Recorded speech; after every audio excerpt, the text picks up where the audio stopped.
if you look at the history of cosmology, it's always bigger than they thought, right? The universe. It's always more complicated than they thought.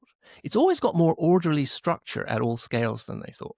Cosmology has always had a model that assumed that this universe is a one-shot universe where matter is, there's this random matter in it with arbitrary characteristics, and it's blindly obeying arbitrary laws. And that's the fundamental assumption underlying cosmology. So as they went back, looking further and further back in time, they were constantly expecting to eventually find randomness. Mhm. And they were constantly finding structure and order. And I thought, this has been going on for a long time now. I don't think they're ever going to find randomness. And I started to think a lot about the universe. I started to think it's a membrane-bound system. It has a start point. And in that start point, at the Big Bang, you've got utter simplicity.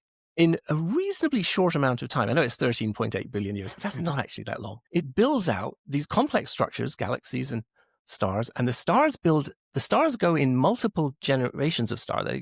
Stars explode, redistribute material with elements that they've fused in the cores of the stars, which then condenses to form the next generation of stars, which then run through their life cycle. It's only really at that point that you can get planets, because the suite of elements, the whole periodic table has to be built, Yes. and it's built in 3 rounds of star formation, 3 or 4 rounds of star formation, and then distributed. And then you get to planets, and then you can have biological life and so forth. And it's actually, it looks like a system. It looks like a metabolic system, that basically generates complexity as fast as it realistically can, and it's not just the biological life is complex. The geological life gets more complex, and there's a chemical logic to it that just plays out. And I thought, this looks like a developmental process. This doesn't look like a random process.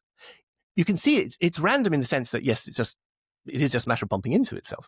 But why, when the matter bumps into itself, does it generate such self-complexifying, self-ordering, highly orderly structures?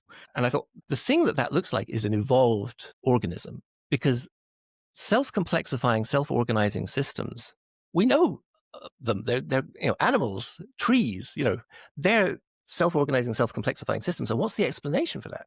The explanation is they have a long evolutionary history. It felt like it had evolved.